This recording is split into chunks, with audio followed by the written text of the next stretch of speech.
Hi everybody, my name is Douglass Williams. I'm from MIDA restaurant on the corner of Mass Ave and Tremont in the South End. I'm very excited to be doing this. I'd rather see you all in person at the Cyclorama, but we're here in my home kitchen and we're gonna do a little dish that we have on the menu, roasted chicken with chimichurri, orzo risotto, and a nice arugula salad right on top. Let's get right into it, as there's a lot of technique to learn. I'm really excited about showing you this, and let's start by first preheating your oven. 375. Okay. I have my nice pan. My chicken is marinated. You can use whatever you like to marinate your chicken in.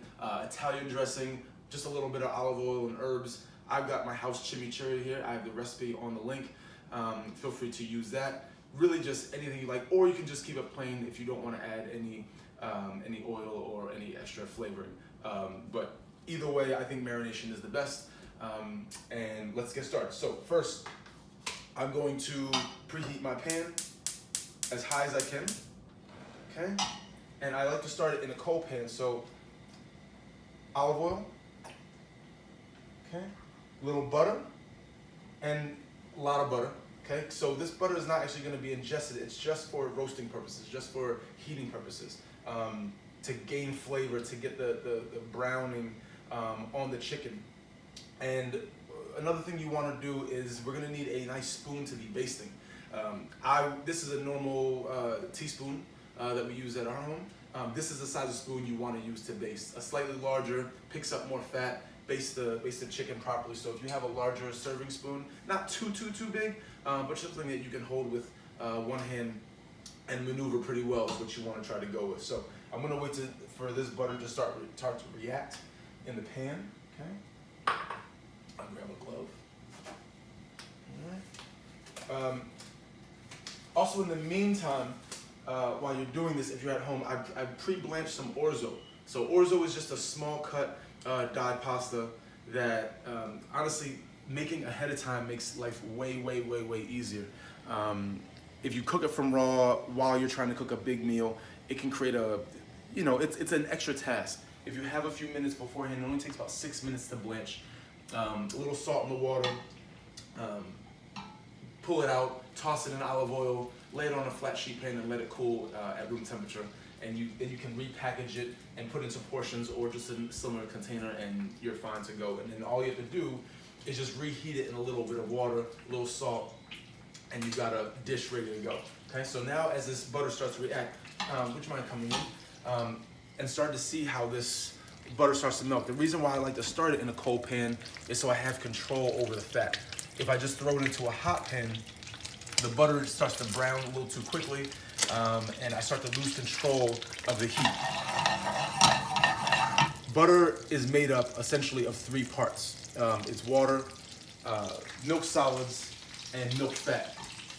What's happening right now is the oil is reacting with the water in the butter, and it's starting to splash, and that's what creates the crackle and whatnot. As you notice, it'll start to get really intense as the oil temperature starts to rise and the water is starting to not have a fun time with the oil. But what you're waiting for is the water to fully evaporate and cook out, so then you can add the chicken and you have a nice searing temperature for the butter and the oil to kind of cohabitate, right? So I just give it a little stir if it starts to pop a little too much. Okay, so almost there. So what you want to do is also not just watch, but listen. You start to notice that the fat gets very silent when all the water is going. Okay? And you want to make sure you stay nice and tidy. Always have a white rag next to you so you can always stay nice and tidy and you don't have to clean up so much at the end. Okay? So now the fat is silent. That means most of the water is cooked out. So I'm going to add my chicken. Okay. I add it very gently and I let it go away from it. Okay, that way if it drops too quickly, we have the backsplash. That's why it's called the backsplash. It receives all that extra fat. So add it in just like that. Okay. And I don't just start instantly basting. I know there's a lot of Instagram feeds and online things that everyone likes to baste, and that's that. But it's really about basting. While yes, it does make chicken and everything you do in it more flavorful, it's really about heat control. right? You have the bottom, you have your temperature control on your stove, but sometimes you just want to keep it consistent. You don't have time to go back and forth and change the heat. So you use this as a way to keep the temperature at a nice frying stage, right? And you just simply go like this. You pick it up, you follow the contour of the pan, you come down, you pick up, and you let go away, okay? If you go like this, you could splash yourself, and if you come back like this, you could splash it with your own hand. So you want to come down, follow the contour of the pan, and just like you're laying a blanket, like a butter blanket over your chicken, okay? Just like this. And you don't want to go too fast or too slow. And you'll find the pace that you need to go as you go. So right now, again, I preheated my oven to 375. Usually this small of a chicken, I would keep on top of the stove and keep basting it. But I would like to show you some other techniques. So I will pop this in the oven just to get some heat get some heat through it. Okay? As you can see, the butter is starting to stick to the chicken itself. Okay? The solids are starting to stick to the flesh of the chicken, and that's really what you want. You don't want it to go beyond brown, because then it could burn. Okay?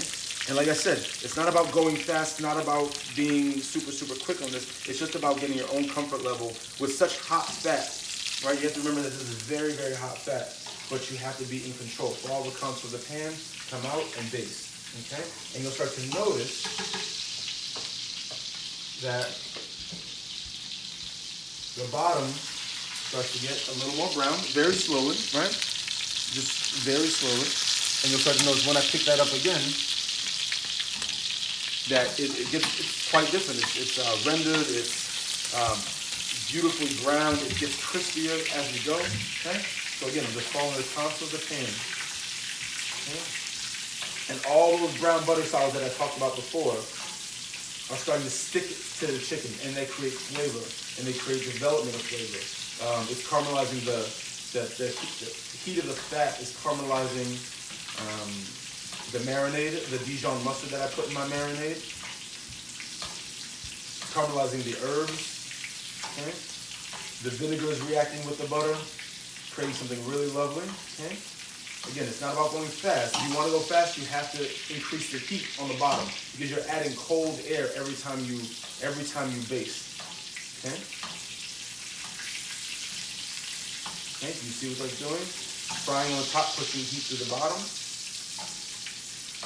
Okay? Now, I'm going to pop this in the oven. Let's take one more look at it before you go. Okay? Starting to develop a little bit more. Okay? Okay? Still needs a little more time to roast, to crisp that skin.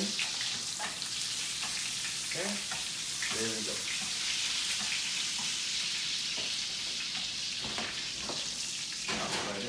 Alright.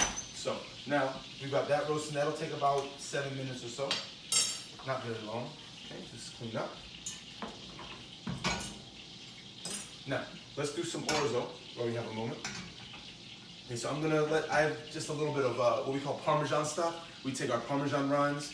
When we're done with our big wheel that we use, we buy about one whole Parmesan wheel a week.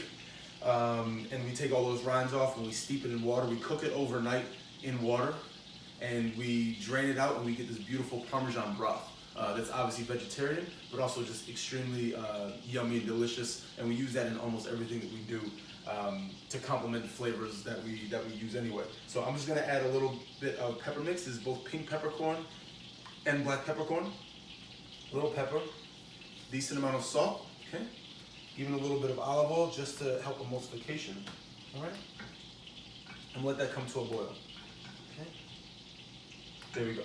So, got my orzo here. I've got just a tad bit of cream. I'm not going to use all that cream. It's just a little bit for to help with the creaminess, but mostly the creaminess is going to come from Parmigiano Reggiano.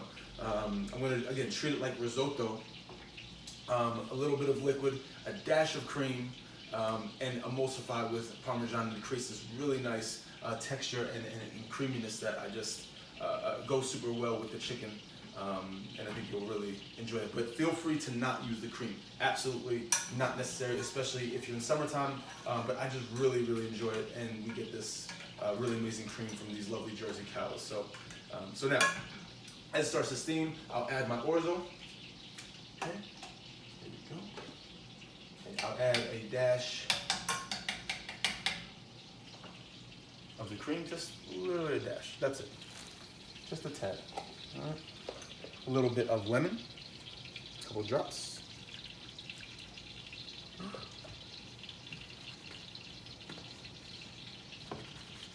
Okay, make sure you stay tidy. And just let that come to a boil. Now the orzo, because it is blanched, it's not fully cooked. So I want to make sure I still keep it till al dente, but still make sure it comes to a boil and we can get some nice heat so we can emulsify the cheese. All right? So in the meantime, also, I'm going to cut some beautiful, lovely zucchini and squash combination. They're baby from Ward's Farm out in Mass. And I'm just gonna give it a slight, just a little cut. I'm gonna even keep the blossom area, okay? Just cut oblique cuts, nothing to it, okay? And I also have some shallots here that I'm actually gonna bring back out the chicken and show you a nice little touch to have a little vegetable on the side, right? Okay, so let's turn this that one. Okay, so now, you can see that chicken is starting to get properly roasted. Okay. And you just, again, follow here, contour, you come back, just like that. You go like this, you have the potential to not only miss the pan, but come back and splash yourself. So you want to make sure you really try to gain the technique if this is something you want to learn. Okay. And now I'm going to add my shallot. Okay. And these get really, really lovely in with the chicken, okay, and make for a really nice side vegetable as well. All right, I'm going to add some zucchini squash.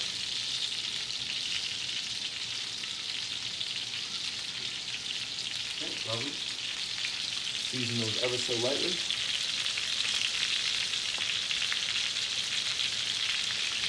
As you see, my orzo is also boiling quite nicely, right? I'm going to give it just a little more time to cook down. Okay. And now you can see all the vegetables are starting to bathe in that brown butter chicken goodness. Right?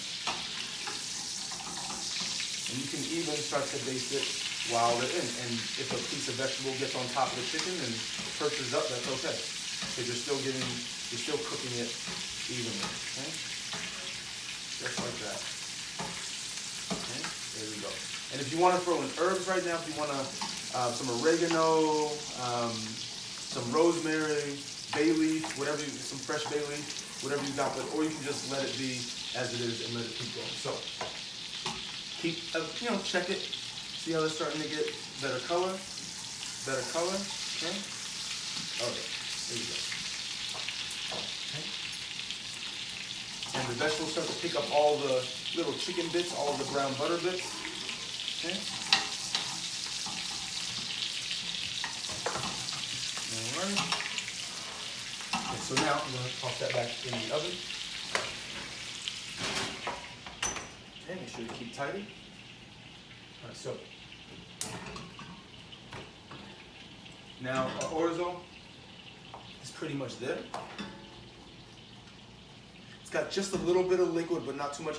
The more liquid, the creamier and looser it will be, obviously. The drier, the less amount of liquid, the drier and I guess you could say the stickier it will be. So now I'm just going to add a little cheese. I turned off the heat, okay? Add a little Parmigiano Reggiano, and then just give a little stir to emulsify, okay? If it feels a little too loose like this, a little too watery, I'm gonna add just a little bit more cheese to both cool it down, but also to add some extra flavor. Okay.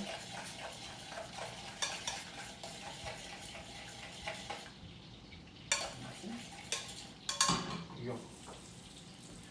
Then I add chives.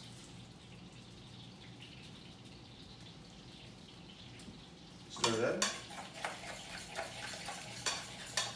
Okay.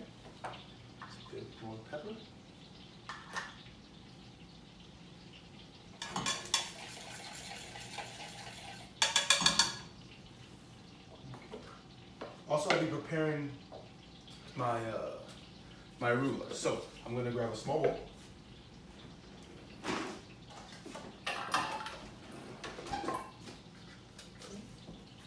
Just a little arugula. Now, for the salad, I like to have a little salad to break up the richness of the chicken and what it's being cooked in.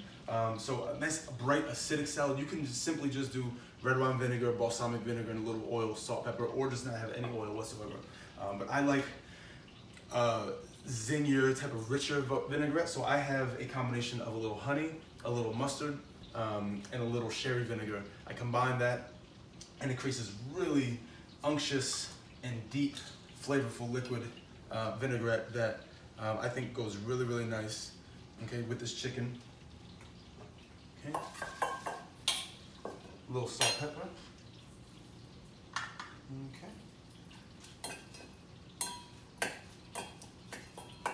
I'll add a little more.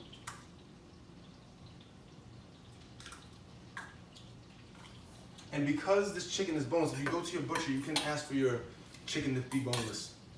All they have to do is take out the thigh bone and the leg bone. It's actually quite easy. Okay? And the chicken cooks incredibly fast because of the lack of the bones. So I will pull out a plate for, there we go. Let's take a check on this. Let's give one more base, but I think we are there. Okay, so. Okay, let's take another check on the skin is looking lovely. So now that the vegetables are looking delicious, the skin is looking lovely. Everything's roasted nicely, the chicken is done. Okay, my orzo's done, my salad's done. It came together very, very quickly.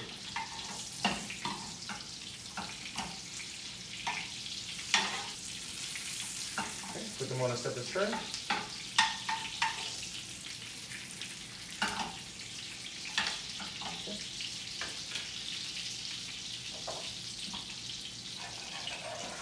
I'll plan to plate my orzo.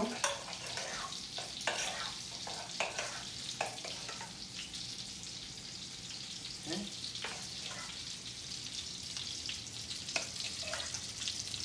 There we go, just a few nice scoops of that. There we go. Okay, my chicken looks ready to go. Okay, put that right on top.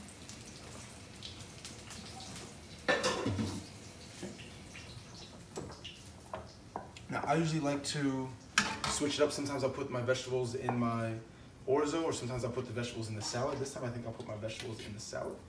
Okay. And it makes it quite beautiful and warms the salad a bit.